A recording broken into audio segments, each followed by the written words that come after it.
Bismillahirrahmanirrahim. Assalamualaikum warahmatullahi wabarakatuh. Allah Subhanahu wa taala berfirman dalam Al-Qur'an, A'udzubillahi minasyaitonirrajim. Tabarakalladzi nazzalal furqana 'ala 'abdihi liyakuna lil 'alamin nadhira. Maha suci Allah yang telah menurunkan Al-Qur'an kepada hambanya Muhammad sallallahu alaihi wasallam sebagai peringatan untuk alam semesta. Ikhwatal iman, azakumullah, menurut data Badan Pusat Statistik Ogan Komering Ulu, jumlah penduduk di Oku 360.374 jiwa. Dan dari data tersebut, jumlah muslimin Ogan Komering Ulu 350.873 jiwa. Itu artinya 97,3% masyarakat di Ogan Komering Ulu ini adalah muslim. Namun, kabar yang kurang baiknya adalah kita pernah melakukan survei menggunakan inferensial statistik. Inferensial statistik itu ibarat ada sop di dalam sebuah panci. Untuk tahu apa yang ada di dalam sop tersebut, rasanya tidak perlu menghabiskan semua panci, tapi cukup dengan 1 sendok. Itulah inferensial statistik. Dan kita melakukan survei di beberapa masjid yang ada di Ogan Komering Ulu khususnya.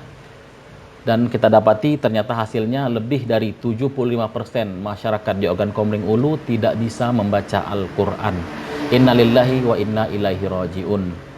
Lebih parahnya lagi, masyarakat yang tidak bisa membaca Al-Quran tersebut bahkan tidak terbersit sedikit pun dalam hatinya rasa malu. Anaknya tidak baca-baca Quran, istrinya tidak baca-baca Quran, keluarganya tidak baca-baca Quran, bahkan dia sendiri tidak bisa baca Quran, sama sekali tidak terbersit rasa malu di dalam hatinya.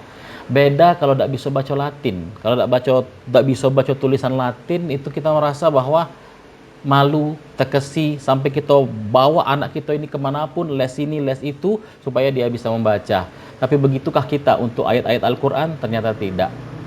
Ikhwatal iman, azakumullah, kadang-kadang kita ini tidak fair. Anak kita sekolahkan sampai luar negeri, segala S diambilnya, sekolah di berbagai universitas terbaik. Tapi apa? Ketika ayahnya meninggal atau ibunya meninggal, anak tersebut pulang. Dalam mazhab Syafi'i, afdal kalau anaknya yang jadi imam. Tapi anaknya justru tidak bisa menjadi imam sholat ketika orang tuanya meninggal. Innalillahi wa inna ilaihi raji'un. Imam sholat, unjuk ke wong lain, sementara warisan dia ngambilnya. Jangan sampai kita punya anak yang seperti itu. Ikhwatal iman, azakumullah.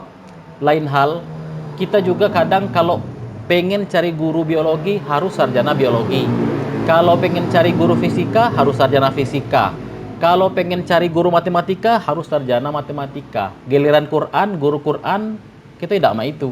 Dama gawilur, nganggur, pengajar kian. Tanpa sertifikasi atau tanpa seleksi yang ketat. Itulah perlakuan kita terhadap guru-guru Quran. Nah, khotal iman, azakumullah, kenapa ini menjadi penting? Karena ketika ayat Al-Quran atau cara baca Al-Quran diajarkan dengan cara yang tidak benar, maka dia jelas merubah arti. Contoh, abata itu sama dengan memanjangkan yang seharusnya tidak panjang. Beda dengan bacaan abata, karena sekali lagi ini mempengaruhi artinya.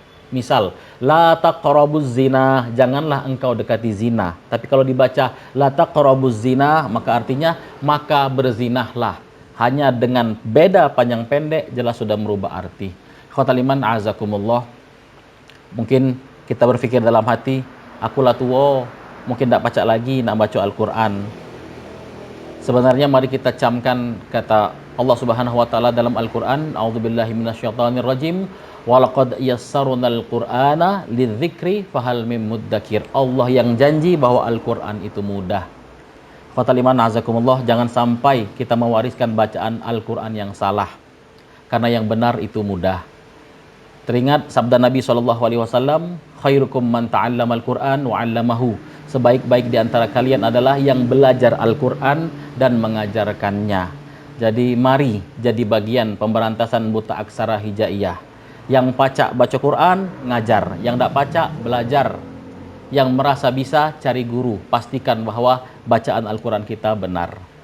Wallahul muwafiq ila aqwamit thoriq. Wassalamualaikum warahmatullahi wabarakatuh.